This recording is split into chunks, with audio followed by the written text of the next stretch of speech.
Welcome back. I was hoping Dan would do it. I was trying to get in there and jump in. You've got to be fast. Gotta be faster than that. Slightly before me. If not, you got the same time. If not, slightly before. No, I think you should leave Skit, the guy that gets all his lines. Yeah. Gotta be faster. That's my line. Welcome back to Beyond the Box Score. We've got a special edition for you here, mastering matchups with your usual co-hosts, Jacob Gibbs, Ryan Heath, and Dan Schneier in the house, joining us to help make some start-sit decisions in week 17. Ryan, I'm going to throw it to you first. Dan and I already did an episode today. How are you doing? How are you looking in the fantasy championship week? How are you feeling week 17? Yeah, doing great. Christmas week fantasy championships always the craziest week of the year, but yeah, I'm very excited. I am in a few important finals. I made the finals of my home dynasty league, which I have never won in my entire life. So that's the one I'm mainly rooting for. It's a stacked team. It's got like Chase, Puka, CMC, HN. Will be pretty disappointed if I don't bring it home in that one. But yeah, that's really what I'm focused on. I did not make the finals in any big money leagues or anything like that, so we're just rooting for the love of the game this week. And we love the game. Dude, how funny is it that you were talking about Jamar Chase, but Chase Brown, it's just like so funny that and not really because he got me specifically in one of my most important leagues, lost by like 10 points because of Chase Brown and among other things. But how funny is it that Chase Brown league winning season is where we've arrived? Like truly like the redemption arc of all of the crazy redemption arcs that we've had this year. Beginning of the year, people were dropping him. People were just saying that he's outright not good at football. And here he is at the end of the year, just keeps crushing. That trade I made earlier in the year that I bragged about on Chase Brown, it came back to kill me in my most important highest buy-in league, which was at the time it looked like a steal. I got Daniel. It was super flex league. I got Daniel Jones, Javonte Williams before everybody knew he was breaking out. Devontae Adams. I gave Chase Brown, T. Higgins, and Bryce Young. Well, guess what? I could have used Chase Brown, T. Higgins, and Bryce Young last week with Daniel Jones on IR and Javonte Williams doing nothing and Devontae Adams out. Javonte Williams, tough to know what to do with him. Yeah. Chase Brown, I've got at running back 7. We've got a lot to get into this week.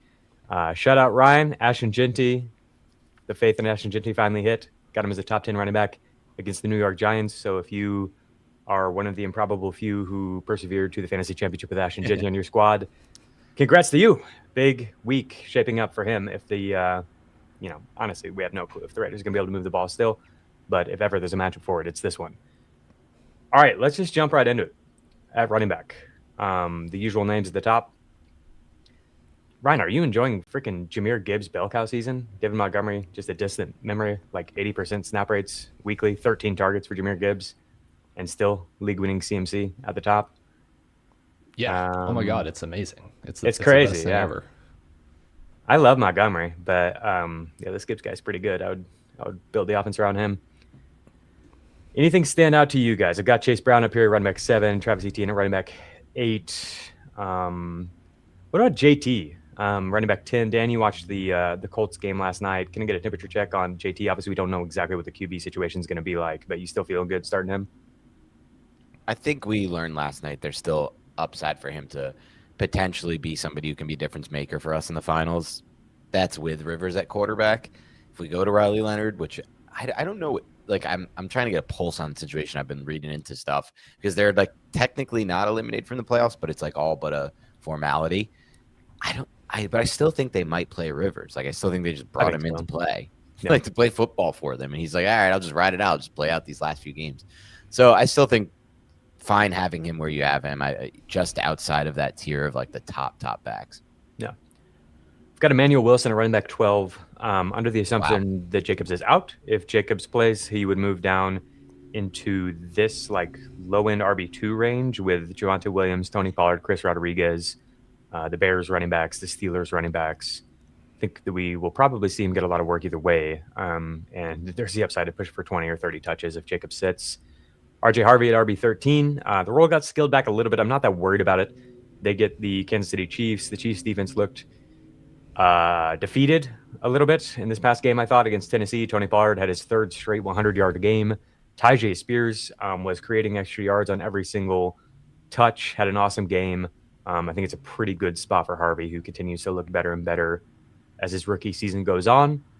Ryan, I'm going to throw it to you. I want to hear your thoughts on Bucky, Irving, and Amari and Hampton. And if anybody else in this top 15 stands out to you, go for it. I've got Derek Henry running back 14, at 15, Amari and Hampton at 16. Houston obviously just gave up the Ashton Genty game. I think there's maybe more upside for somebody like Hampton than Bucky, who's not getting any goal line work. Does this look right for the running backs in this range to you? Yeah, I'd probably even flip Hampton and Bucky. I think we're kind of just slowly making our way back to Hampton just having kind of the high-end RB2 workload that we saw from him over the first 4 games of the season. He's gone from 48% to 56% to 64% of the backfield's carries over the past 3 weeks. Kamani Vidal obviously getting banged up. That helps things out, but that just is the case in week 17, so it doesn't really matter why. 5 of 6 inside the 10.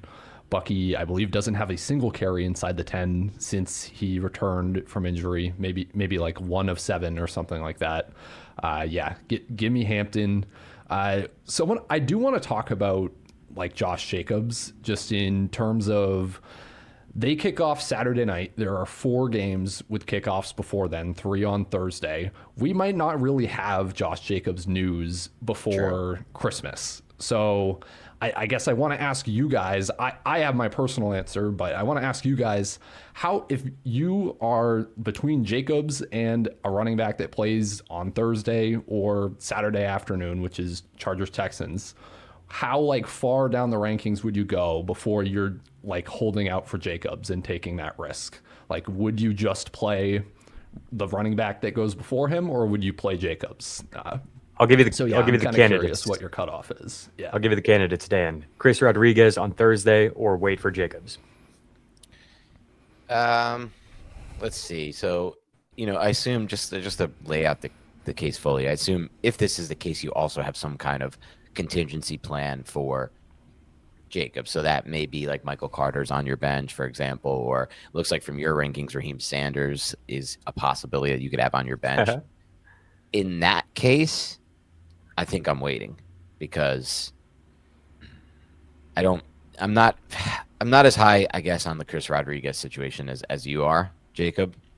So for me, I think I'm waiting.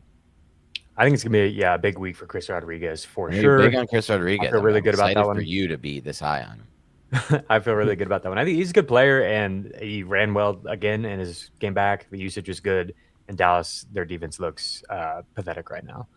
Ryan, what do you think about that one? Rodriguez is like actually right where I was kind of debating with myself where to cut it off. Ultimately, I landed on I would wait for Jacobs over Rodriguez. To me, the Cowboys' run defense has been better with Quinnen Williams. I think we're still waiting to find out if he's actually going to be back. But either way, it's like as 7-point underdogs, like Rodriguez has never really had a receiving role. He ran some more routes last week, but I don't trust that much. Like this is just a low upside backfield to me. So I would be fine waiting for Jacobs. I think Rodriguez isn't that much better than a 60-40 to outscore some of these waiver wire options, like, the Michael Carters or Raheem Sanders, those types. Okay. Yeah. So this is where I put Jacobs and Emmanuel Wilson, just hypothetically, if Jacobs is in, but we don't exactly know what his usage will be like. Does this look about right to you? I've got Jacobs at running back 22 and Emmanuel Wilson at running back 26. Would you be moving Jacobs up? What's your temperature check if Jacobs is in, but we don't have confirmation that he's like not off the pitch count? I mean, in that case, like it's really rough. 39% of the snaps last week, right? Emmanuel Wilson, 2 more carries. That's like, now if we get there and we find out, oh, Jacob still hasn't practiced all week and it doesn't sound like he's any better, then it's like, oh, maybe you will wish you played Chris Rodriguez. I think you only want like a healthy, optimistic Jacobs over those types. So in that scenario, I would play a Tony Pollard ahead of him, for example. It's just, this is a weird game because the Packers don't really increase their playoff odds that much if they were to win this game. They only need to win one of their next 2 to clinch playoffs. It's very unlikely that they can improve their seeding to any significant extent, like to get a home game or anything like that. So What did they need I to would beat the kind of Bears lean out for the towards North, Ryan? Is it just impossible at this point? I Can thought they? it was. I think, yeah, I don't think they can. Bears have the Niners and Lions. I think you're right, actually. I don't think they can at this point, based on that tie. Yeah, if I'm the Packers, I'm just Malik Willis and Emmanuel Wilson. Let them handle it. They've played well. Give them an opportunity to again show off what they can do. But Okay. you don't know how things will turn out. If Jacobs is in, this is about where I would have him. So I would play Javonte Williams ahead of him. Javonte plays on Thursday. I would not play the waiting game. But I want to check with Ryan and see, am I too low on Javonte? I've got him at running back 21. So I've got the Steelers running backs both ahead of Javonte. I have Ramondre Stevenson. If Henderson is out against the Jets, I have him ahead of Javonte. Tyron Tracy against the Raiders obviously is a kind of a risky play, but I think there's a lot of upside in that matchup. And then DeAndre Swift is the other running back I've got above Javonte. Obviously a great matchup for Javonte, but we don't really know what kind of usage he's going to get. I'm getting kind of spooky vibes from Dallas here at the end of the year, but last week you were still bullish on Pickens, and that proved to be right. Where are you at with Javonte? Yeah, I'm pretty much in line with you here. Okay. It's really weird. Like they just basically stopped playing him, or at least stopped giving him carries like halfway through the third quarter. I don't know. We haven't gotten anything that I've seen about if he re-aggravated his injury or anything like that. But yeah, to me, you kind of assume he's a committee back, like 55% opportunity share, but obviously in an amazing matchup, an amazing spot. So yeah, how do you balance that? It's about DeAndre Swift pretty much to me. I think they're similar plays this week. Yeah, I think that's fair. I think I'd even put Swift a little bit higher, just more confidence in that run game and more confidence in, like you said, like him playing. The Javonte thing is very odd. You mentioned it. Maybe it's because the game got out of hand, and that won't happen against Washington, so we have that to look forward to. Swift ahead of the Steelers running back stand, ahead of Tyron Tracy? Tracy, I think you got to leave up there. Really excited about what I've seen from him these last 2 weeks. He looked really good on tape for the Giants. He was the best player we had on tape, me and Nick, for the Giants show. Just looked very good. Even after the injuries at O-line. The Steelers backs, I think you got to put ahead of him just based on how that offense is moving. I would actually I'd be pressed to put players you have ranked lower. Like Kenneth Walker, to me, I know it's frustrating with Kenneth Walker. I get it.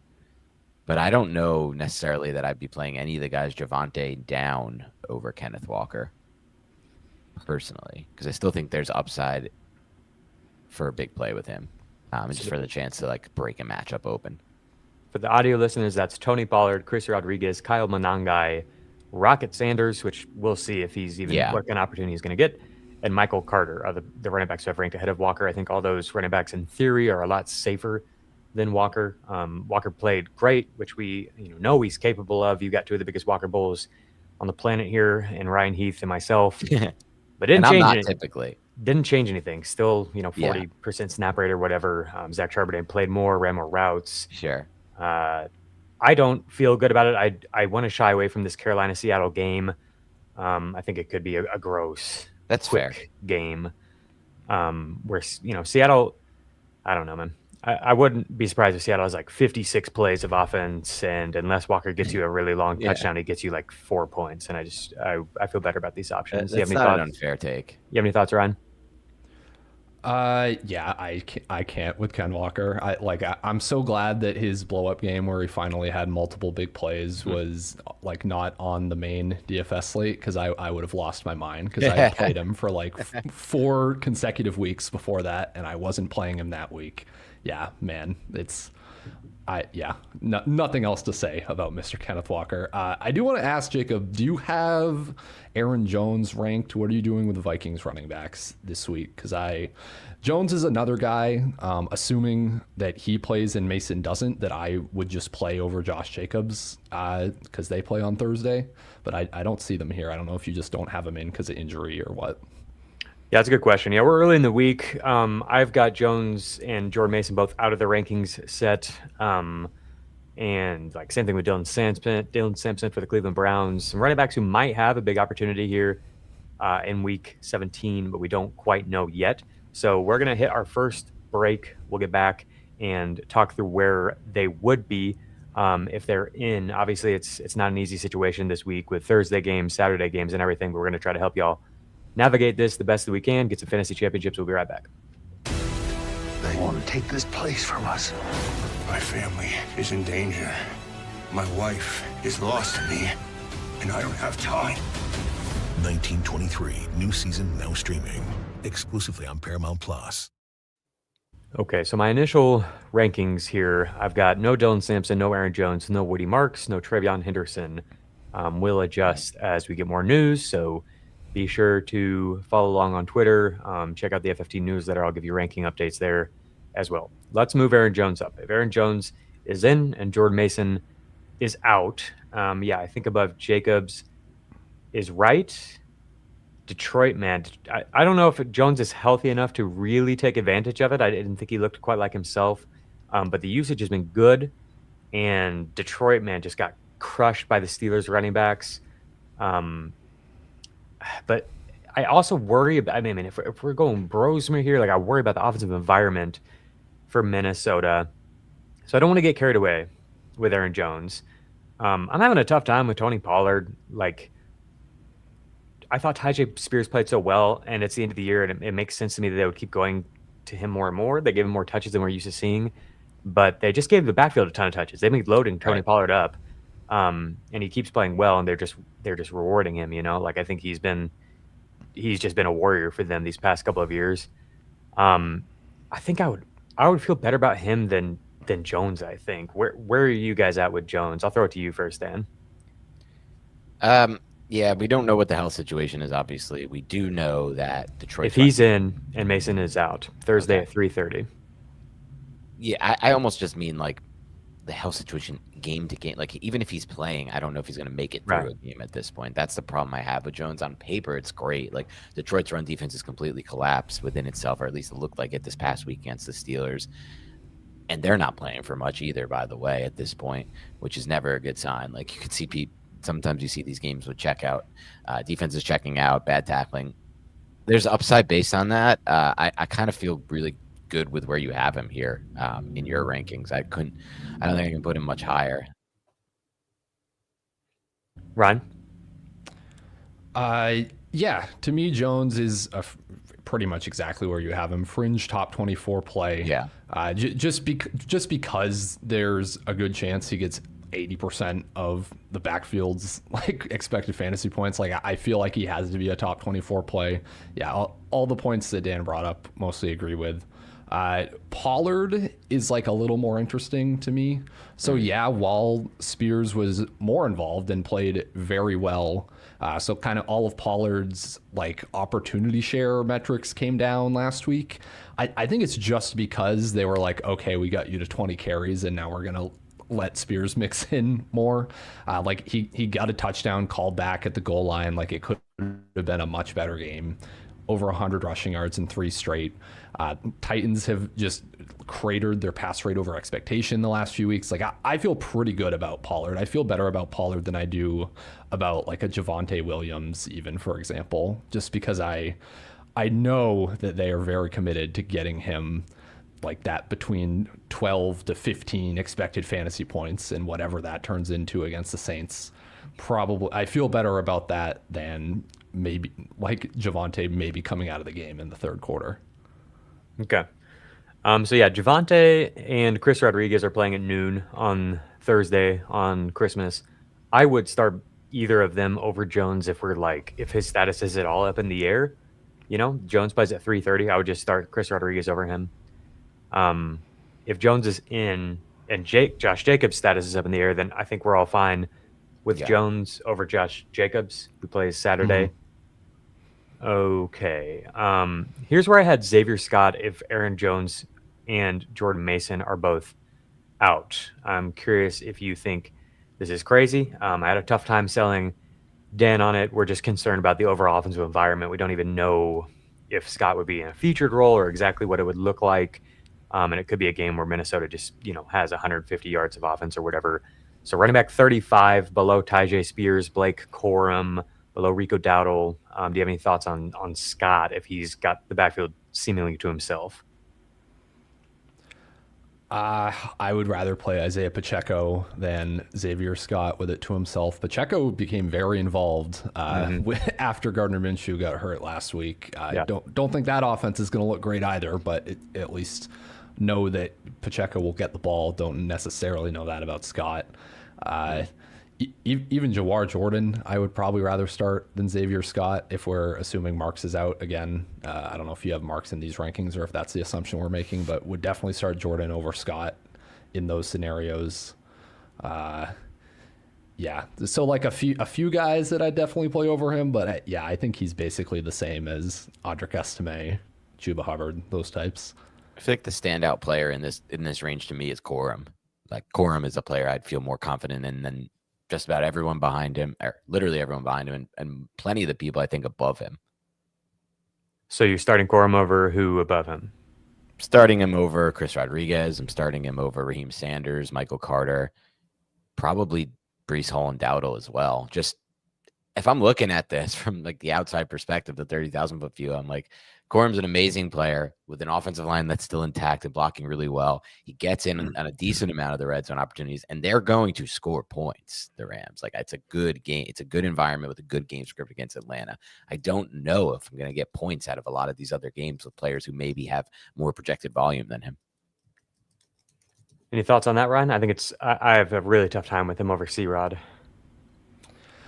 I don't think I would go over C-Rod, but I get Dan's point in that there have been so many of these recent weeks where it's like, oh, the Rams just are one of the only teams that are expected to score a lot of points. Like, they're a top 3 implied total team every single week. And just because Corum is the RB2, people are like scared to go to him when it's like, I'd almost rather have the RB2 on the Rams being implied for 29 points this week.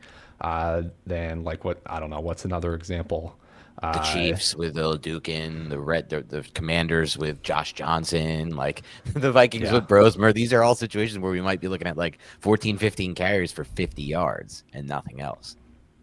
Right. Yeah. So that's well taken to me. So I'm with you. I think I'd move Corum up some. Yeah. I have a tough time moving a player who I expect to get like 10 to 12 touches ahead of somebody like Rocket Sanders, who could have a ton of touches, Chris Rodriguez, who could have a ton of touches. But I get that. There's definitely upside for Corum to have 2 touchdowns. He's played really well. This has been or just like upside for them to jump out to like a 3-score lead against Atlanta and then just use him a lot. Sure.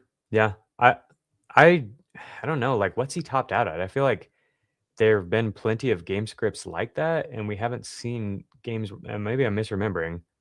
Yeah, it doesn't have more than 14 rushes in a game all year. What were their blowout games, though? I can look into it if you want. Yeah, no, you don't have to. I'm just curious. So that's kind of where I'm at with Corum. I think it makes sense if you want to start him ahead of some of these running backs attached to bad offenses, based off of his upside. The points have definitely been there over the past month, but we've seen at times that if he doesn't score a touchdown, which he has in 4 straight games, then it's 1 point. It's 2 points or it's 6 points or whatever. Like, these past 4 games have been awesome. We had like an 8-week stretch of it being 1 to 6 points. Sure. And he was playing well during that stretch. Blake Corum has been playing well pretty much all year. It's not a dependable role, and so I think running back 32 is about as high as I can go with it. But there's upside for more. Let's talk about the Cleveland Browns backfield. So I really like Rocket Sanders. We've talked about him already on this podcast. This is as high as I could push him. This is under the assumption that he's got the backfield basically to himself. It's him on the early downs and Trevion Williams as the third down option. But to Dan's point, it's probably going to be a very gross offensive environment, and this is probably too high of a ranking even for that situation. 34.5 point over under. I think this is going to be a game where there's just a ton of running. I don't know why Pittsburgh would drop back more than 20 or 25 times against Myles Garrett when they can just feed their 2 running backs on the ground. So I think it could be just a quick game, a game that Pittsburgh controls the ball a lot. So I don't know if either Cleveland back is actually a good option outside of deep leagues where it's just kind of a desperation play. Ryan, do you have any thoughts on Rocket Sanders if he's the lead back, or Dylan Sampson if he's active? Is he somebody you consider as a flex play? Yeah, I mean, Rocket Sanders to me is like should be mid-range, Careful low what you end say here. RB3. It's basically it's it's essentially the Quinshon Judkins role, but yeah, just with a inferior player and in just a horrible What? game environment. So yeah, What did you just yeah. say about Oh, Rocket I'm sorry. Yeah, right. Quinshon Judkins not as good as Raheem Sanders. My bad. Didn't realize we weren't allowed to say that on this show. If I will say though, if it were Dylan Sampson, if he were to come back and he like got a full practice in, I'd be okay with him as like a fringe, like low end RB2, just because we saw the Browns feed him like most of the touches back in week 1. He was at just under 18 expected fantasy points in that week 1 game. Like he was used on the ground, through the air. I think Sampson is also a pretty exciting player. I know he has fans on this program too. So in that scenario, I would be okay going out like starting a Sampson over like a Ken Walker or a Breece Hall even. So I'd be quite a bit higher on Sampson if it were him. Dan, where do you think Sampson would land for you? I just moved him up. Off the top of my head, I put him right behind Blake Corum, Rico Dowdle, Breece Hall, running back 32 if he's in. And there's no word of any restrictions. They play Sunday in the first set of games. Where do you think you would land with Sampson in that scenario? I think that's pretty fair, but I would say he's kind of in my quorum range if there's actually more upside than some of these players we have ranked ahead of him with touch upside, just because it doesn't take much for Sampson. The way that offense has operated with Shador, it's very screen heavy. They're looking to get the screen going. They're looking to get the boot action to fan in that free play. So like one of their free plays is the Sampson screen. So we know we're going to get at least a few attempts at that. And he's an explosive player. Mm-hmm. So he'd be on my short list of like, if I need upside, and that's kind of how I play my fantasy, those final flex spots for my championship. It's like him and Corum that I got my eye on, but Corum's typically rostered. So Sampson, you might be available. Yeah, I think if he's starting, or if he's even active, I think of him as similar to Michael Carter.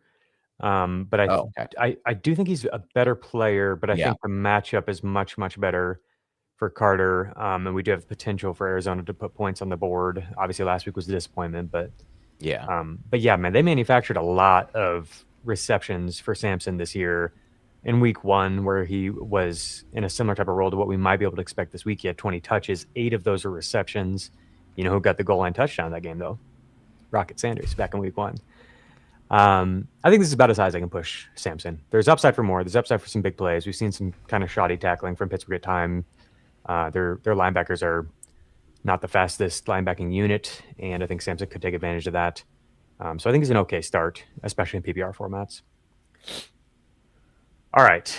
I don't know if there's anything else to talk about at running back. I think we did a pretty good job covering it here. Like, you pretty much can't start David Montgomery with the role that he's in. It wouldn't surprise me if they give him something, like to kind of get the vibes up a little bit here. If they're crushing Minnesota, we could see something. So, but he's just a desperation play. He had like 90% of the snaps this past week.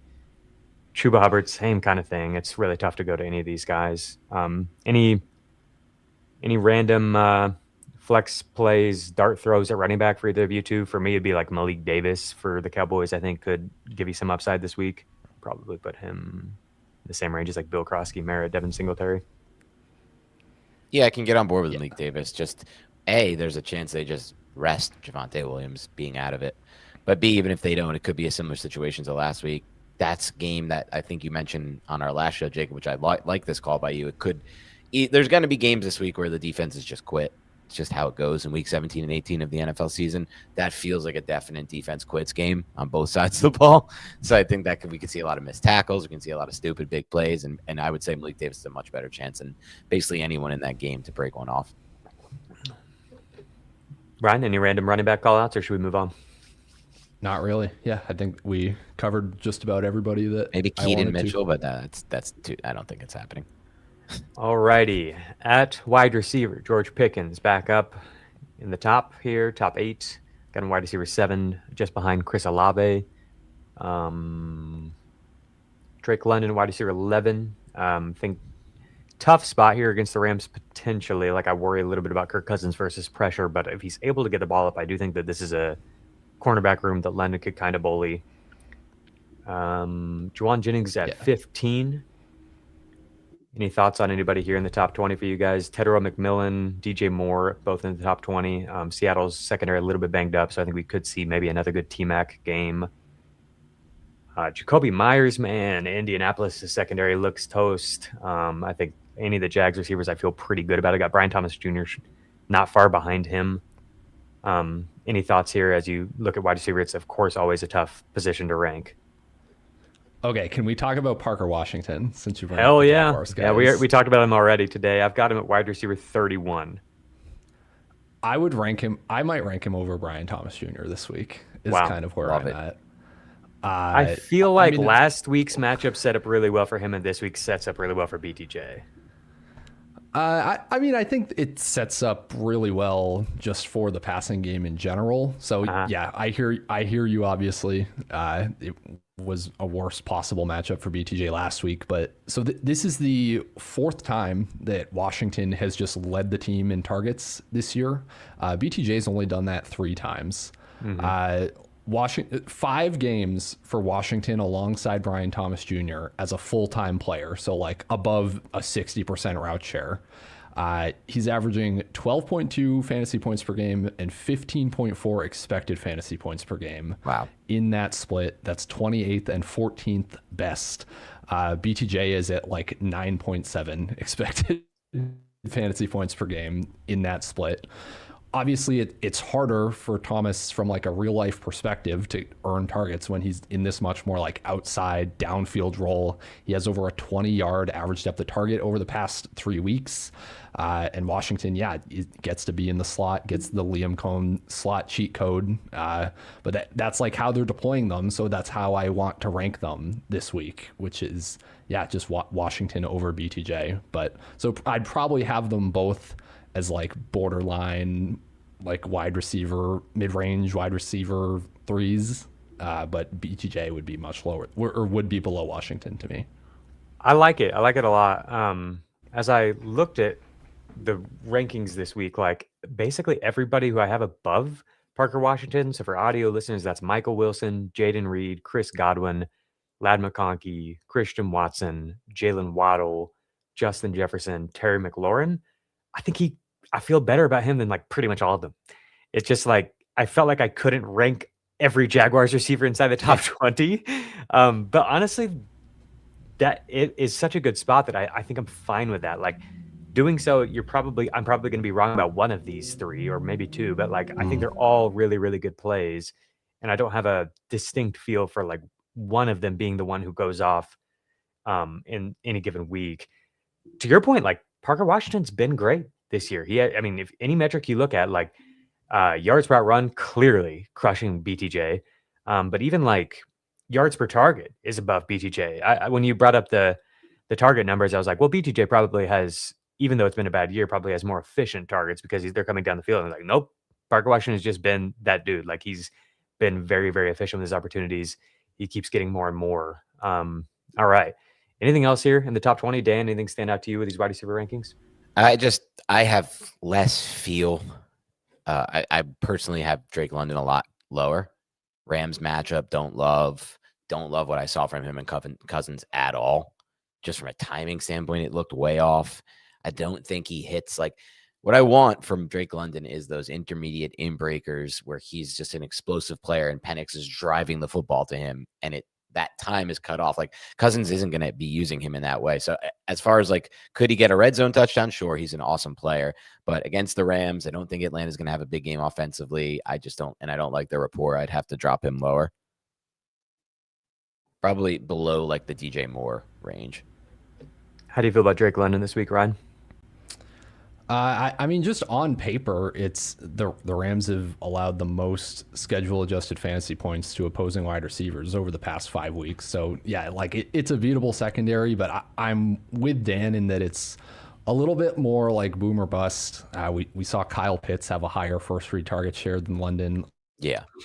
Last week, which I definitely don't love.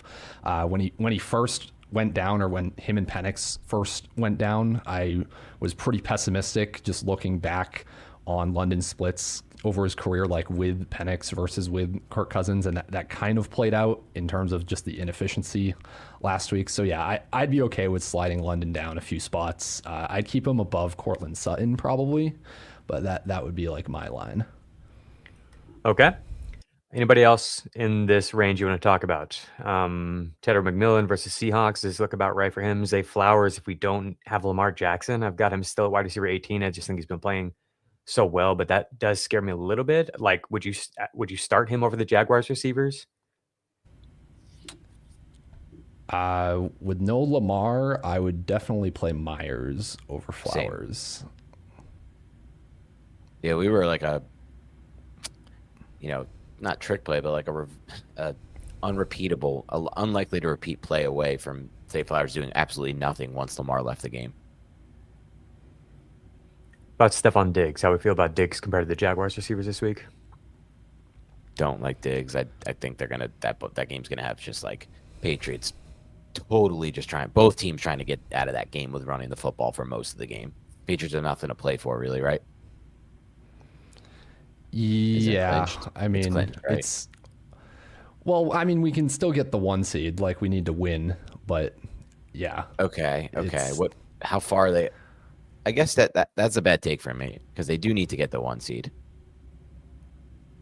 Okay, that was just a bad take. Yeah.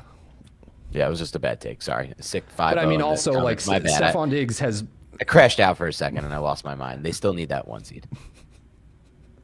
Yeah, Stephon Diggs has like played and not played very much at seemingly random times this year, though. So I almost don't even want to think that much into it either way. Like he didn't really do much last week until they fell behind by 10 points, and they're not going to fall behind by 10 points against the Jets. Yeah. Let's say, I think that this will appease Ryan for sure. Let's say Brian Thomas Jr. behind Stephon Diggs and Parker Washington. Parker Washington ahead of Stephon Diggs. We're good with how we've landed here on the Jaguars receivers? Yeah, I like it. I still don't feel great about Diggs in this game script, regardless. Yeah, which is kind of where you're at with BTJ, right? Like, there's True. upside, but you don't know what you're going to get. Okay, here's a bunch of receivers where you don't know what you're going to get, and I don't even know if there's upside. That's Terry McLaurin. That's Justin Jefferson with Brosmer. That's Jalen Waddle. I think I actually feel better about Waddle than the other two. But yeah, Ewers is better than Brosmer and Josh Johnson. I suppose. Any thoughts? Is Ewers better than Tua? I think you could make a case for this for his fantasy weapons. So fantasy, yeah, I think so. 167 catchable air yards last week from Ewers. Most Tua in the first half, though, since... before they adjusted to him. That's the problem. Like, he could be totally shot this week if defenses just figured out based on the second half tape, but we'll see. I still think it's probably better than what Tua offers that team. Yeah, Tua hasn't hit that air yards number since week 9, so it's like, give me Waddle. Anybody I'd you go would Waddle move over BTJ as well. Anybody you would move ahead of McLaurin or Jefferson from Christian Watson, Ladd McConkey, Godwin, Jane Reed, Michael Wilson? Oh man, Troy Franklin. If no Pat Bryant. He was playing more than Pat Bryant even before the injury. I'm going to come out and say this. Okay, here we go. I'm excited for this. Little narrative week. After this past week, Jackson Dart came out in his post-game presser, and then and I think there was something on Instagram that he wrote and then deleted. Not happy with the game plan. He felt like Mike Kafka really just coached scared. I felt like Kafka coached scared. He didn't feel like that, but they didn't really let him throw the ball. I think it's going to change this week. I really do, regardless of their offensive line situation. I know the Giants are a very reactionary franchise. I think they're going to let him attack a team like the Raiders, and they were scared to let him attack a team like the Vikings. That's fine. So I like Wan'Dale Robinson this week. I do. I think he's the most trusted option over some of these types of guys. So like, I'd probably rather play Wan'Dale than Terry McLaurin with Josh Johnson, for example, and Christian Watson with Malik Willis. All righty. Yeah. There you have it from Dan, Wan'Dale Robinson. Like, at least I'm getting a dome game against the Raiders defense. Yeah, I think that makes some sense. You good with that, Ryan? Yeah, I'm with Dan 100%. Yeah, I had highlighted Wan'Dale as someone that was it just in a rough spot last week? Yeah. We had talked about him last week on the show too, with him and Dart like not being as into him against a Flores defense, blitz heavy, all of that. Like, Right. yeah, it's very much like a much easier spot, just by every possible metric for Wandale for Dart this week. So yeah, I'm cool with the bounce back. I definitely play Wandale over like Justin Jefferson 100%. All right, Wandale over Justin Jefferson, 100%. What could go wrong there? I moved him for audio listeners. I moved him up to wide receiver 25. These are half PPR rankings. I do prioritize upside. I think for full PPR, especially if you want like a safe floor. I say safe because we don't even know what we're going to get from the Giants passing game here. You could start him over Brian Thomas Jr., Waddle, Diggs, a lot of these players where, I mean, even Tedder McMillan, it's pretty hit or miss with some of these guys. I think that's not the worst decision. There might be some upside given the state of the Raiders defense.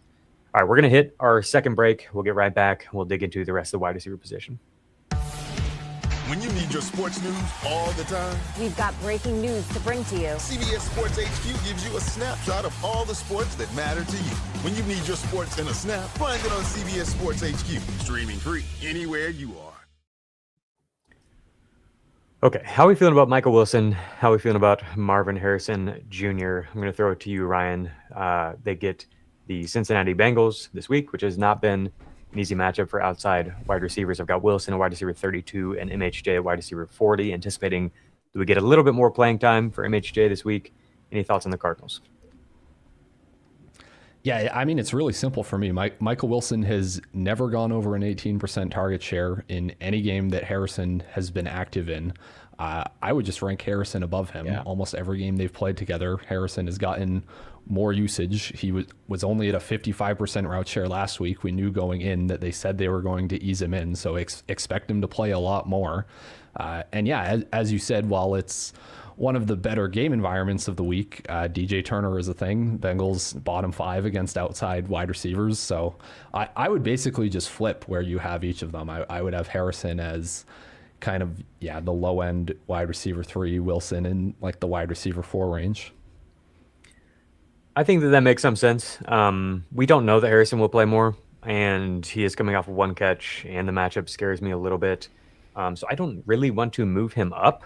I guess I would be fine with moving Wilson down. Is there anybody in this range that you think is too high? This is Michael Pittman, Jordan Addison, Troy Franklin, Ibuka, Quentin Johnston, Khalil Shakir, and then Josh Downs. I've got some excitement for if Phillip Rivers is in, we continue to see more of these 3 receiver sets. Any of those that you think MHJ should definitely be ahead of? Yeah, I mean, I think Ibuka, he should be ahead of Ibuka. Like I don't rank 50% route share players as wide receiver 3s. I think Josh Downs should be ahead of all of them, and I have Josh Downs ranked ahead of Pittman this week. Okay. Just because the last 2 games with Rivers, he's been over 80% route participation, and we've seen exactly what has always happen whenever Downs plays a full-time role, which is he commands way more targets than Michael Pittman and Alec Pierce. So I'm just going to, assuming Phillip Rivers is in, because it seems like that is the catalyst for them feeling like they can play 11 personnel. I would rather play Downs than all of those guys. I have Downs ahead of Justin Jefferson also this week. Wow. Okay. How do you feel about that, Dan? I love to hear it as a Josh Downs proponent. I was even lower than Ryan. Does that sound crazy? Any of those, like ahead of Justin Jefferson? Any of those rankings? Doesn't sound crazy to me. Yeah. I mean, we just don't like. I don't think based on what I saw that McCarthy's going to play, so it's probably Brosmer. There were a couple decent signs from Brosmer. He hit Jefferson on a nice out, so maybe he can kind of try to engage that. And Detroit's defense is shot. That's the one I would consider not making the play over. Downs over Jefferson. The rest I was on board with from what Ryan said. Again, are we going to get Rivers this week? I think we need that. I don't. If we go to Riley Leonard, I start to really feel bad about all options there. Yeah, 100%. Yeah. Okay, so Ibuka, you wanted to pick nits with this one, and that's fair. I think it's pretty random with all of these receivers. Not ranking 50% route guys as wide receiver 3s, but that's kind of what we're doing with MHJ. Yeah. I think I that expect MHJ to run more than that this week, though. Like, I don't have a reason to expect Ibuka to run more than that. Like, yeah. Yeah, I don't know. I think that's fair. I think that we're live for big plays with him in a way that I feel a lot better about than MHJ. That might be wrong, but it's been bad for MHJ pretty much all year, and the matchup scares me a little bit. So I guess I would be fine with like QJ and Shakir above him. Would you move him, like, how far down are you going here? Below Michael Wilson? Like, is he below Alec Pierce? Where do you think you would land on Ibuka? I think like with Michael Wilson is probably about right. Like they're Okay. players we know are good that can make splash plays, but aren't necessarily going to play all that much or have a very big role. To anybody who missed it, by the way, Ibuka was fourth on the Bucks in routes run behind Jalen McMillan this week, which is a development. The second game back for McMillan, both he and Mike Evans ran more routes, and Ibuka was the one who lost out. Ryan, what do you think about this ranking for Kendrick Bourne, wide receiver 41 against the Bears? I feel pretty bullish on him in a potential shootout. Does this look about right to you? I do not have a good read on Kendrick Bourne at all. I was starstruck by Josh Downs last night and only paying attention to that side of things. So I don't really have a take here. Okay, Ryan, I'll get back to you on Rashid Shaheed because you've kind of been the Shaheed guy all year. I remember you, me, Dan, and that was a big podcast. We had like 8 people on that podcast, it felt like. Ed Graham from Fantasy Points Data, this is your guy. You guys have drafted him everywhere. He's so good. He can make plays on special teams, even if he doesn't get the receptions. But I feel like the Seattle Carolina game is kind of gross. But is he somebody you would go to over Ibuka, for example? I think I would, honestly. Like, I think. Oh man, I'm gonna get flamed for saying this. I think Rashid Shaheed, like real life, if you say do you want Rashid Shaheed or Ibuka on your football team, I might pick Rashid Shaheed. You're saying just for this 1 year? Yeah, like for this 1 year. Interesting. Yeah, he could do a lot, man. He's so good. I mean, Rashid Shaheed's like one of my favorite freaking players in the league. He's so freaking cool, dude. Like, comes out of nowhere, just like a baller from the start. Like the beginning of the Shaheed arc was awesome. It's like every time he got on the field, he would score a touchdown. And like, this can't possibly be sustainable, right? And like, no, it is. He's just a baller. He's just done it his whole career.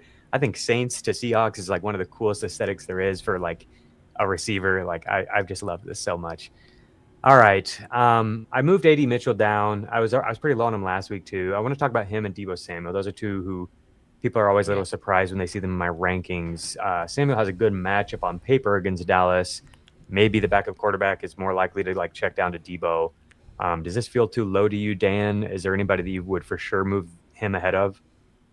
No, you talked me. You got me. I was feeling decent about it, and then I kind of fallen off here, especially given the quarterback situation. Anything on Deebo, Ryan? So why is Treylon Burks not our highest ranked Commanders wide receiver this week? And I'm kind of joking, but he led the team in targets last week, had like a 30-something yard DPI. That got was the only way that they really moved the ball at all with Josh Johnson. You've got the backup connection. He had that sick catch in the end zone a couple weeks ago. Like, Washington's given up. Why not just let Treylon Burks run a full-time route share and feature him?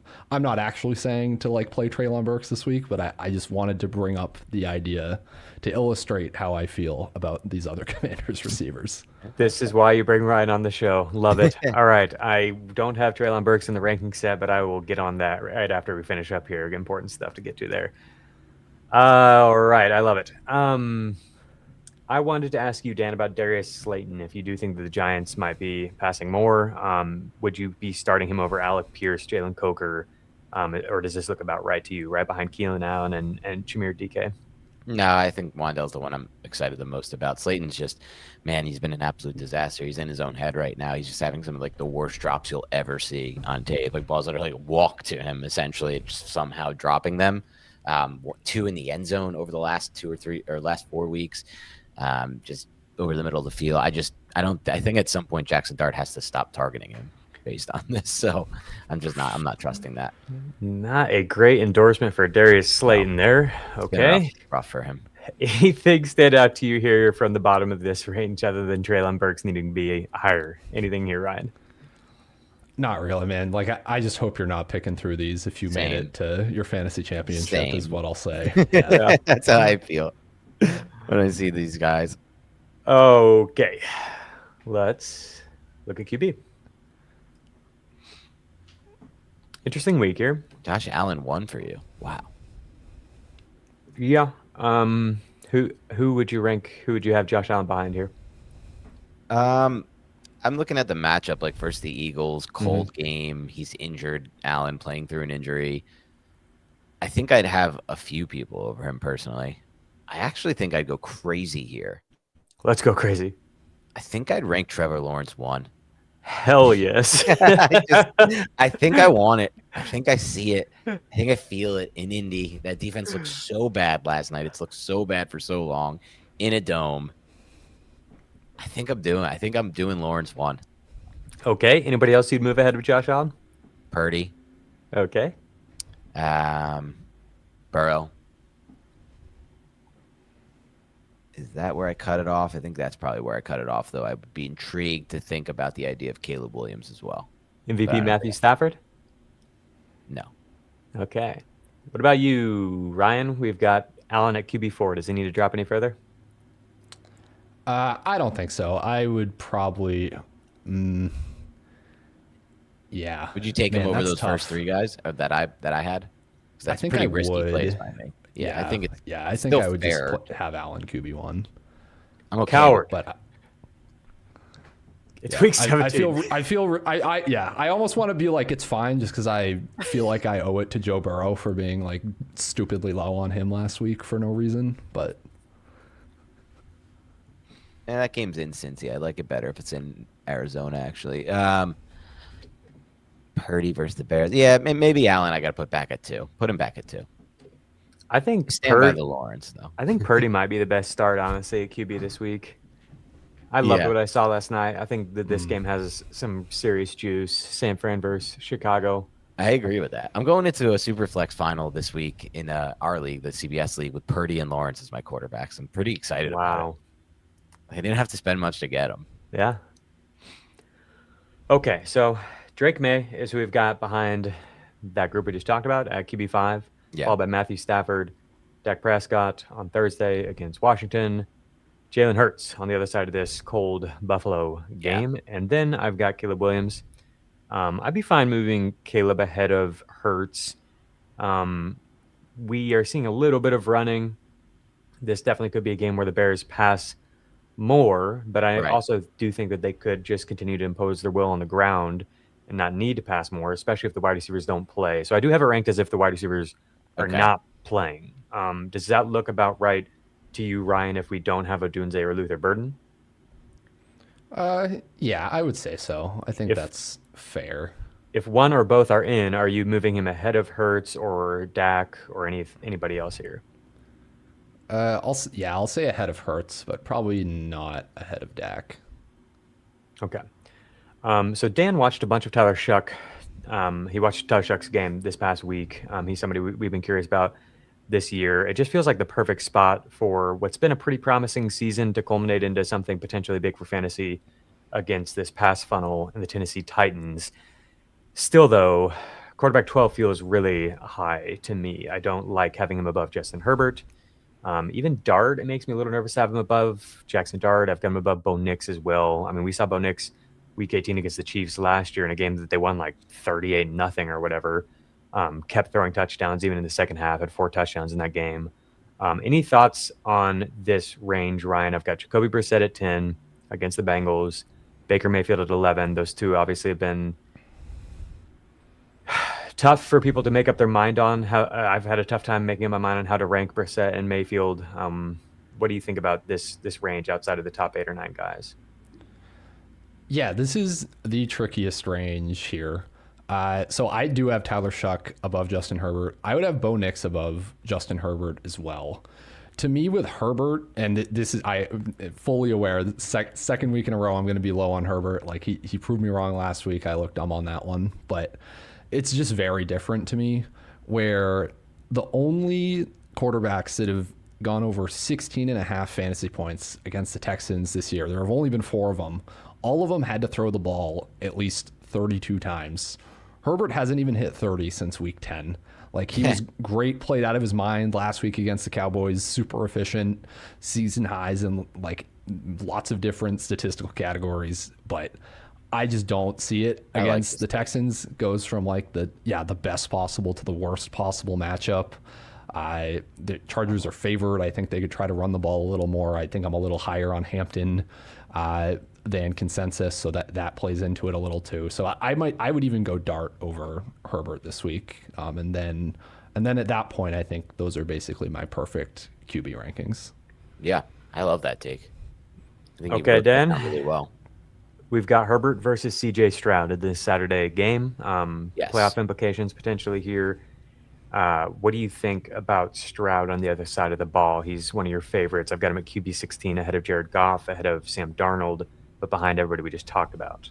I do want to watch at some point this week the Stroud tape versus Vegas, just to see what they were able to do on the other side of the ball, because from what I've heard, he did not look good. CJ Stroud, and I remember just watching it from Red Zone. It's one of the 4:00 games. It didn't look good in the snaps I saw. So I want to look at that first. There could be something off there.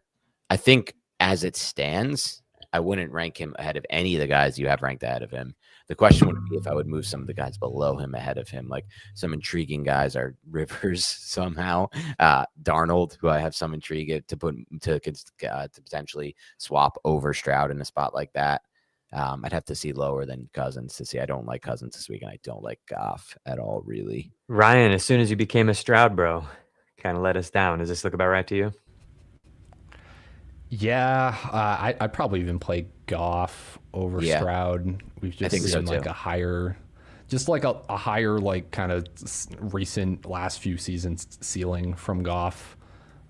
Even though you don't love that it's in Minnesota, but it's Goff at any point can throw 3-4 touchdowns, and I don't see that out of Stroud this week at all. Minnesota's playing pretty hard right now. It's the only This thing I would Minnesota say. defense is on a historic run right now. Yeah. They're playing really hard I'm despite with you. being out of it. Yeah. Yeah, here's a question from the chat. I've got Drake May. I need a super flex start. Stroud versus the Chargers or Goff versus the Vikings. It is Stroud for me, but it's really close, as you can see here. I think it's Goff for me. Goff over Stroud as well. Yeah. All right, there you go. Okay, so after Goff and Stroud, I've got Darnold, Rivers, Kirk Cousins, Geno Smith, Cam Ward, and then Aaron Rodgers. And honestly, I think he can move Rodgers even lower. I don't like the spot really. Yeah, but in Cleveland, don't like that at all. potentially no DK Metcalf too. Probably no DK Metcalf. Yeah. You but can move him lower. I could see some catch and run stuff. I could see, some dump offs to Gainwell that turn into, 60-yard touchdown or whatever, like Cleveland's defense. I could see them giving up some big plays. And I don't really feel good about any of the quarterbacks below him. Temperature check on Rodgers, Ryan. If you've got some of these waiver wire guys, would you go with them over Rodgers? I might play yours over him. I'm not actually going to say that, but yeah, to me, I worry a little bit. Like, yes, this Browns defense has definitely quit. I'm very high on both the running backs, but it's like, are you really going to let the Steelers just run the ball on you 30 times and have all these big screenplays to Gainwell when there's like literally nothing else that you need to worry about on defense? Is that actually a thing that happens in the NFL? I don't know. Maybe it does. It is the Cleveland Browns, but So I think I'm with you in that I feel pretty rough about Rodgers in this game environment. Yep. Okay. Darnold, Rivers, Cousins, Geno. That look about right? Cam Ward, anybody that you feel good about starting from that group? Not really. Rivers would be the closest to that. Can we just talk about how sick that was last night for a second? Oh my God. I enjoyed that very much. It's so aesthetically displeasing to watch him play football, but it just works because he's a genius. He's a god. It's just so cool. Good for Phillip Rivers. Would I play him over Sam Darnold? Probably not. So yeah, I think you've got it about right. Yeah, that's where I landed on him. I do think that it could be a game where a lot of passing and a lot of potentially points are put up. Jacksonville's defense has played well. I think Campanelli, their defensive coordinator, has done a really good job. But I wonder if like a lot of the tricky stuff they do will not be as effective against Rivers. You know what I'm saying? So I do think he's a decent start if you have to go with him. Obviously, it's week 17. You hope to not have to go with the 44-year-old Phillip Rivers here, but it's at home. It's in a dome, and Dan, I said to Ryan, I feel like a lot of what Jacksonville does in terms of disguising things and tricking at the line and everything, like with some sneaky blitzes and stuff, some stunts and all that. Like I feel like Rivers might be able to sniff that out. You know what I mean? Right. I feel like even maybe above Darnold. You saw that last week too. It's like the first Rivers game against Seattle. McDonald, the Seattle Seahawks coach, didn't really blitz much at all. Then Saleh tried some things and it worked against him. Like you don't want to blitz Phillip Rivers. Yes, that's the thing. Like you don't want to send extra pass rushers because you're right. He will sniff it out. So I kind of do like that take. Though it's like you said, it's crazy to be trusting him at this point in fantasy. Yeah. All right, let's talk about tight end. George Kittle might miss this game, which would be brutal. Freaking one team that did advance the championship had such an awful semi week. It's got George Kittle. It's such a crazy year. It is. So at the top, I'm going back to Trey McBride. You have to against Cincinnati, of course. Kittle, then Bowers, sticking strong with Fannin here, top 4. Pitts, I think, is still a pretty good option. Yep. I wouldn't be surprised if the first 3 targets kind of balance out. But it was good to see him continue to be a huge piece of the offense here. And after that, it is a toss-up. Anybody you want to put at tight end 6 is fine. I've got Juwan Johnson there in a game where I think the Saints could throw the ball a lot. Adam Azer brought up the splits without I'm blanking on the guy's name, their other tight end, Foster Moreau, yeah. That's better for Johnson. Devon Vele being out, I think there's a lot of things working in his favor, and we saw him be pretty good for fantasy this past week. He's the cutoff for me. Like once we get past Juwan Johnson, we're in the range of unpredictability at this position. Yeah. Next, I've got Colson Loveland under the assumption the receivers are out. He had an 81% route rate this week in a matchup here where I think there could be a lot of points put on the board. I like him all right. 25% first read target rate. So if the Bears do throw more, I think it could be a much better game for Loveland. I think he has upside to eclipse anybody at tight end this week because we know he can score touchdowns. He can do catch and run stuff. He's just a really good player. And then it's really rough after that. Does anybody stand out to you, Ryan, that you would move up into this range with Johnson and Loveland? Yeah, the first thing I got to say is, man, I had written up a bunch of tight ends. I just need to increase all their ranks because I did not realize how gross the position was as a whole this week. Jake Ferguson would be the one that stands out to me kind of from this range. So he has lost a lot of his involvement in the offense over the past 2 weeks. I think it's because he's banged up. He entered week 15 with a midweek injury to his calf. And then he got full practices in last week, but still wasn't really above a 10% target share. But you've got Flournoy out. Ferguson ran a route on every drop back in the red zone last week, which is the first time that's happened since week 1. So there are enough usage things here to talk me into him. And also it is a top 4 matchup for opposing tight ends, over the past 5 weeks. So yeah, I think Ferguson's pretty good. One of the better game environments. I think you could put him at tight end 8. Honestly, I wouldn't play him over Loveland, or you could honestly, but yeah, that's about right to me. Britton Strange is who I have after Ferguson. Anybody else that you'd move up? I mean, Kincaid played his usual role, didn't get any catches, but I think he could be featured a little bit more maybe in this game against Philadelphia. Theo Johnson, Dan, do you have any optimism that maybe we get Theo Johnson back on track? Yeah, I mean, if we can get he was still involved last week. He had the horrific drop that led to an interception that obviously Giants fans are pissed about, but he was still involved and he's still one of their top options. So there's some hope, I guess, just in a good matchup. I'm okay with it. Ryan, you want to talk about Taysom Hill? I do. I feel like we have to. You have to address it at the very least. So Taysom last week basically operated as the Saints' lead running back effectively. So 55% of the backfield carries, 12% target share, including 3 designed targets. Obviously, also threw a 38-yard touchdown. So even if you just like throw the passing aside, that's kind of like a low-end RB2 workload that you can theoretically start in your tight end slot. The only issue is like I don't know if they're going to do it again. Just Right. like it was his last home game, all of that. Like I would normally I'd be like, no, an NFL team would not just feature a player because it's their last home game. But the Saints are super weird about Taysom Hill and would totally do something like that. But like also they have nobody else, right? Like assuming that Kamara doesn't come back in this game, like I'm not that upset if you're giving Taysom Hill carries over Audric Estime or throwing him design screens over Mason Tipton and Kevin Austin, right? So like I kind of get it. So I think ultimately I land on Taysom as like definitely a high risk start. I would play him over like these Rams tight ends, maybe over a Theo Johnson, a Dalton Kincaid. Once we get to like Darren Waller, I definitely prefer Waller, but I think he's like legit worth thinking about this week. Terrence Ferguson's about to go nuts, man. He's about to put the people on notice. I feel so. Time. Yeah. Okay, so the chat's asking Taysom Hill or Jake Tonjes. That's where we've arrived in week 17. You're saying Taysom, you said over Theo potentially and even over Kincaid. Do you have any thoughts on Henry? Does Hunter Henry look about right here?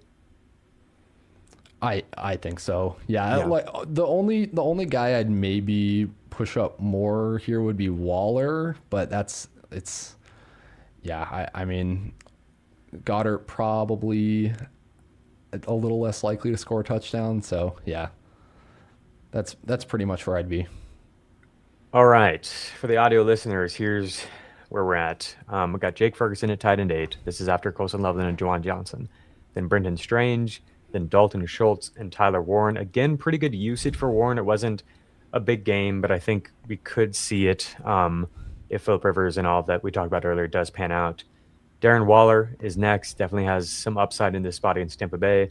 Then Dallas Goedert maybe gets you something if this game gets going back and forth with the Eagles and the Bills. But at this point, we're getting really fringy with the starts here. Hunter Henry, Dalton Kincaid, Taysom Hill, Theo Johnson, the Rams tight ends, Oronde Gadsden, Travis Kelce, Jake Tonjes for Chicago. If George Kittle misses, you could even move him ahead of a lot of those names I just gave you. Anything stand out to you, Dan, or do you want to move on from tight end? I think we're at that growth stage of tight end where I mean, look, you can potentially fire up Tonjes if Kittle's out. Just Hail Mary that one. We could see a good offensive environment. Outside of that, no. If Kittle's out, where does that move Juwan Johnson ahead of Drake London? Does that move Juwan Johnson any higher? Where does that move Kendrick Bourne any higher for you guys? Jennings, but yeah, Juwan Jennings, yeah, not Juwan Johnson. All good. I think if Kittle's out, I'm starting Kendrick Bourne ahead of Jordan Addison and Michael Pittman, like same range as Josh Downs. I think that's fair. Yeah, I see it. Like I see your vision. Where are the targets going? Yeah. CMC. Well, yeah. That's probably the answer. All righty. We're going to take a third break real quick, and then we're going to get back and do some start-sit questions for you guys. So if you have any important start-sits, flex, anything, make sure you do include the format. Help us help you. We're going to get back after this break and sort through as many of those as we can before we get out of here. What's he like? The happy-faced killer? You mean my dad? Be glad you never have to know. You think that you're so much better than me. You're just like your old man. I am not like you at all. All right, we're back. Jacob is on his way back, and we will take some start-sit questions from you in the chat. As Jacob comes back as well soon, he'll jump in. Let's start here with the first I see. T-Wall77 says, Josh Allen or Joe Burrow, 6-point per passing TD leagues.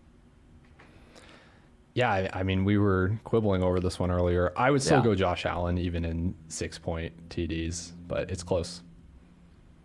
It's Burrow for me for 6-point TDs. I kind of feel strongly about Burrow anyway. I don't feel great about this Eagles-Bills matchup being high scoring at all. So I just don't really want a part of it. Let's see, Dak or May with no format. You did not follow the prompt from Jacob. We need your format and information, but we'll try to answer this anyway, Malcolm. Yeah, assuming 4-point or whatever, I would lean May. Yeah, Dak Washington's a good matchup. I still do worry about the game script for the Patriots-Jets game. Like, again, I know they're playing for the 1 seed, but if they get up by a few scores, are they going to be pressing? Probably not. I'll go with May, though. He has rushing upside that Dak doesn't. All right, Stressy says, championship bound. I need some guidance. I need 2 flex options. What do I have to choose from? Full point PPR, Michael Wilson, Deebo Samuel, Ryan Thomas Jr., Troy Franklin, DJ Moore, or Jaden Reed. We need 2 of those, Ryan. All right, DJ Moore is easily the first one I'm picking. Easy one. After that, man, BTJ. this gets brutal. Yeah, I guess it is BTJ. I don't feel great about it, but yeah. No, you don't feel great about it, but you'd feel better about it than Deebo Samuel and Jaden Reed types. Yeah, agreed. He also needs, well, he also has Goddard if needed, but Trey McBride. So, or we could put Goddard in for that second spot. I go BTJ over Goddard. Same. It's DJ Moore, BTJ for me. Let's have some fun with it. Mason Y 2548 says, Breece Hall or Chris Rodriguez. It's full PPR. I'm a heavy underdog. I think it's Breece Hall for sure if that's the case. I don't want to say Chris Rodriguez because I kind of came out against him on the show. You but still could. I still could. Yeah, I think as a heavy underdog, I would go Rodriguez. I just think it's more likely to me that the Commanders kind of control this game, or that it becomes like a total slop fest and Rodriguez actually breaks off a few big plays than Hall does. Like, I'm so mad what the Jets have done to Breece Hall. But give me Rodriguez. Yeah, we didn't talk about Breece Hall at all. Ryan, do you have any thoughts on the Patriots defense or how they might play him? Last time he faced the Patriots, he only had 64 yards from scrimmage, 6 fantasy points. Yeah, I mean, it's just he's the only like threat here that they have to worry about. And anytime Mike Vrabel can choose to make the other team have to throw, he will. Like, he definitely does not like just letting teams pick up incremental 3-4 yard gains. So, which is kind of the only way the Jets offense can succeed this year. So yeah, I'd give me not Breece Hall in most of these.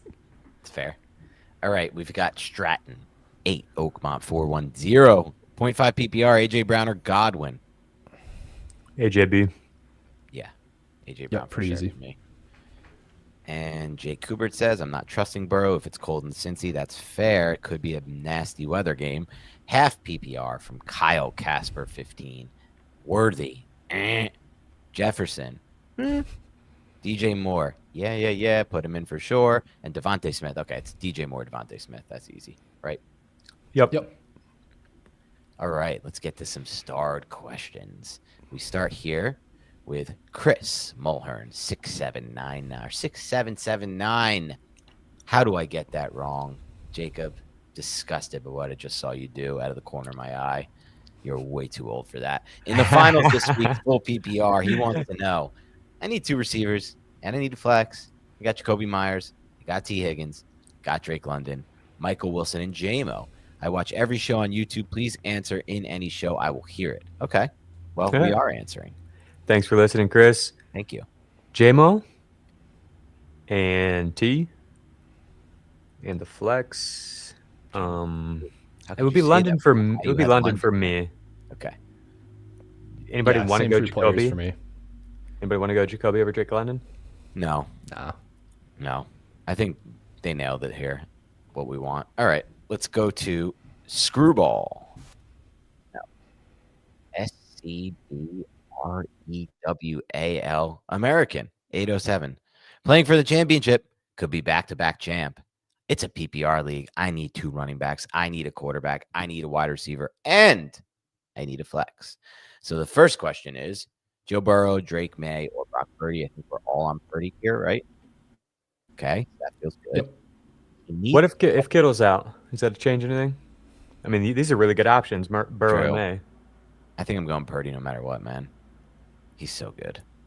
Yeah, I think I'm also still on TDs. Purdy. 5 TDs. Okay. But he also needs 2 running backs. It's full PPR.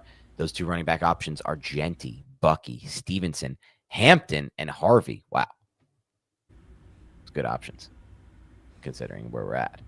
I think Genty is coming to mind first for me. I'm either I don't want I would go with Genty and Harvey. Yeah, I was gonna say I'm not benching Harvey no matter what. So I think it's Genty, Yeah. Harvey there. Now we have to do receiver and flex. So we got Pickens or Nico to start for receiver. Got them right next to each other with Pickens 1 spot higher.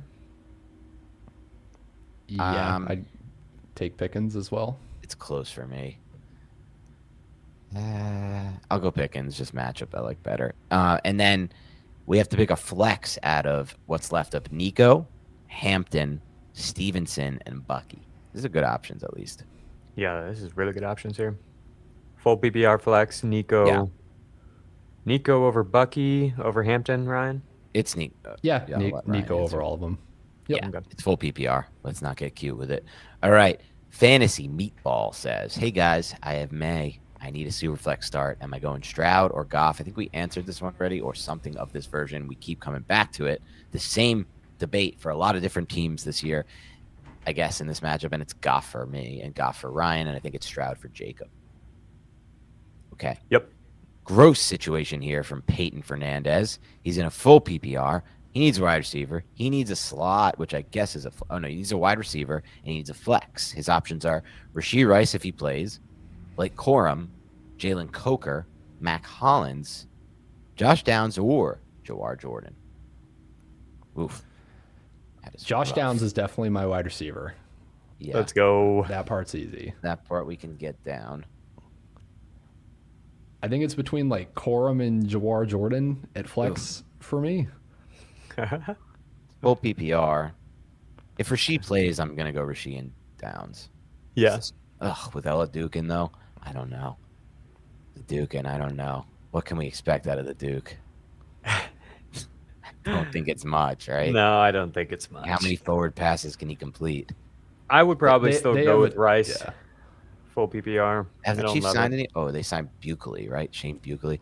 I don't even know how to pronounce his name. Don't care. I don't think he'll be playing. So, yeah, let's not put him in, Rashee Rice. Let's go Downs and Corum, right? Here's Corum. your guy. Yeah, I mean, I'm going Corum. Yeah. I don't feel great. I'm going about it. Corum too. Stressy says, all right, championship bound flexes.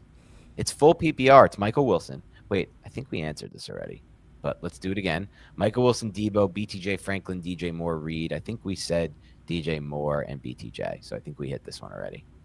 Yep. Yeah, we hit this one while you were gone, Jacob. All right, next one.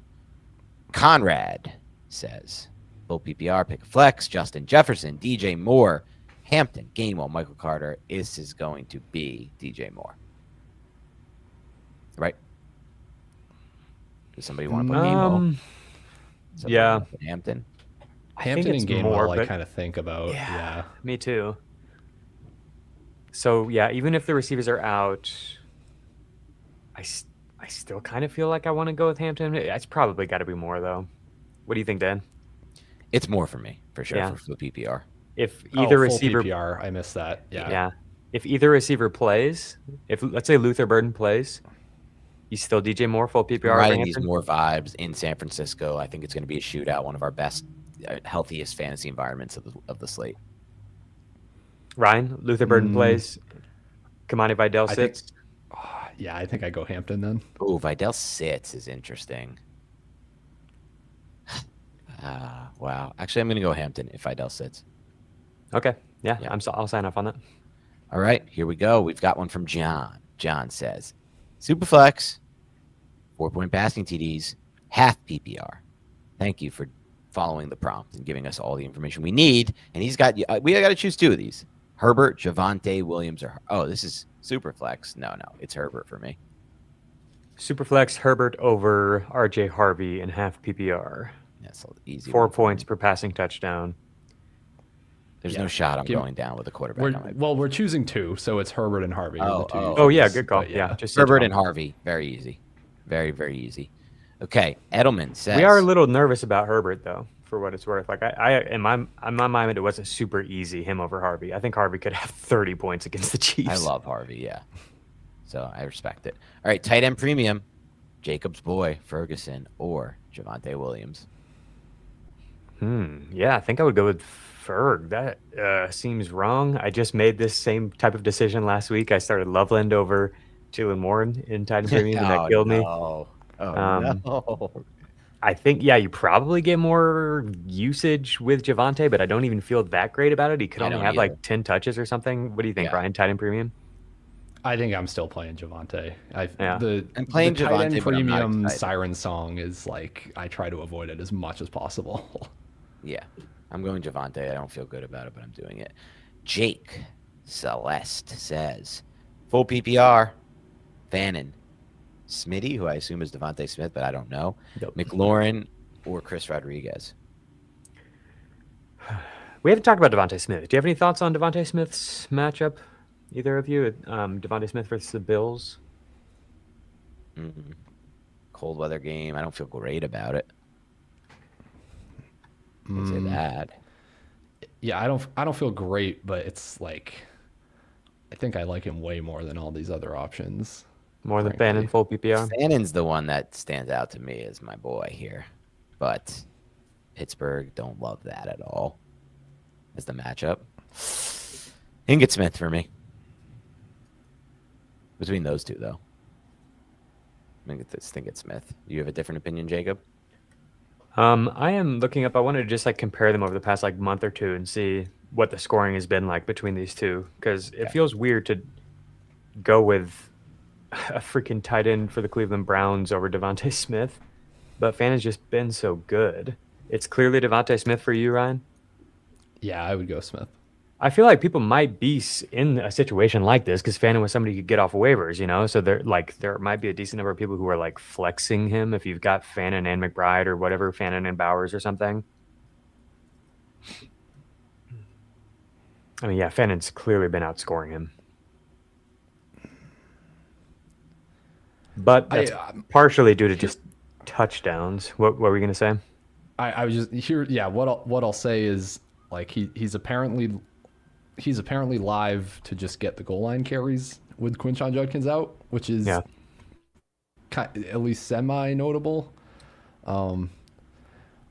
Range of outcomes wise, though, I don't know that Fannin has that much higher of a floor than Devontae Smith.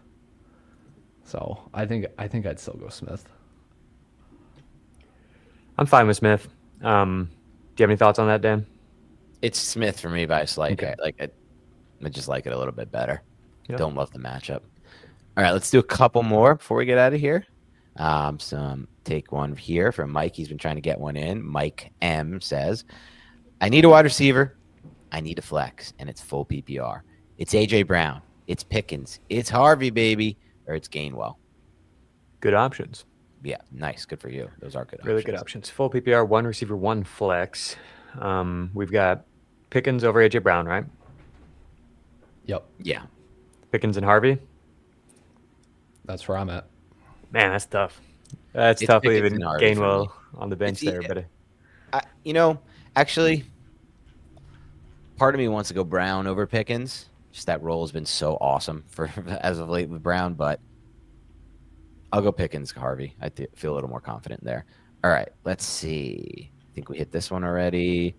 Let's see.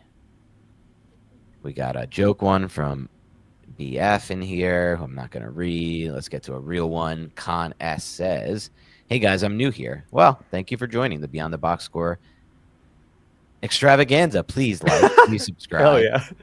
Please like, please subscribe, please support the show. Hey guys, I'm new here.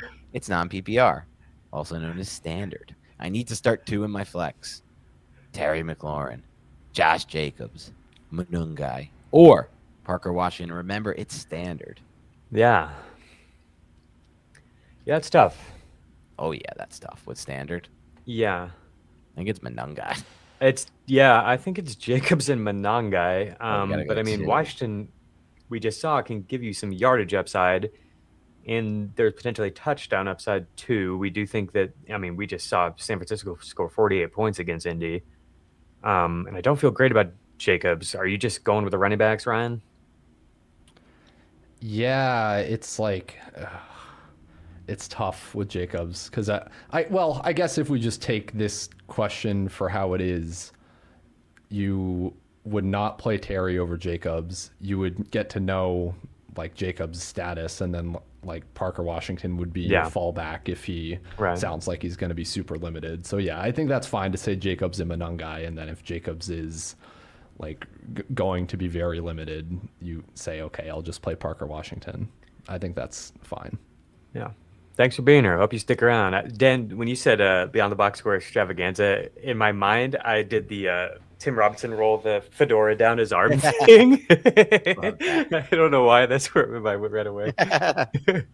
We'll do one more. Let's end it on this one from Christopher. But anytime I read that name, I just think Christopher from Tony Soprano. Tony Soprano that did terrible. Tony Soprano there. You ever seen Michael Cera's Tony Soprano impression? I don't know. Like the end of us, the end of the world. Oh, okay, yeah, I was like, it sounds familiar. Yeah, I've seen that movie. So He's really funny in that movie. It's so good. I'm gonna try to do that at some point. All right, he wants a PPR, or no, it is a PPR. He wants a running back. He wants a flex. It's Amari and Hampton.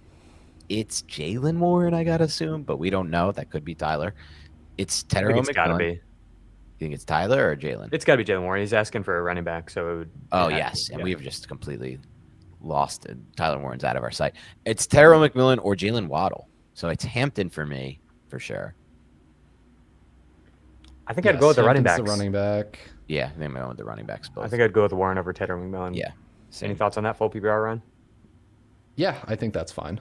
I think it's close for me in full PPR to go T-Mac or Warren, but I think Warren, with everything we've said about this, how this game script is likely to go. Yeah. All right. Well, thank you so much for listening to Beyond the Box Score. A little holiday special, 2 episodes, 1 day. Ryan Heath on the show. It's awesome. Thank you so much for supporting the show. Please like and subscribe on YouTube. Please leave us a review and a rating on Spotify and iTunes. Help us grow the show. Have a great rest of your week. Enjoy your holidays. Happy holidays. Come back refreshed. New year, new me. I put on 10 pounds this winter, boys. I'm going to try to get all those 10 pounds off, and we'll see how that goes. Y'all go follow Ryan and check out Ryan's work. Tell the people, maybe we do have 1 or 2 new listeners in the house today. Ryan, let them know where they can find your work. Yeah, you can find all my stuff to keep up with on X. I'm at RyanJ_Heath. And then all my written work is over on fantasypoints.com. We'll have the everything report, advanced matchups, everything normal coming out this week. Advanced matchups might be a little later on Friday than we're used to, but bear with me on that one. Busy holiday week. But yeah, that's everything.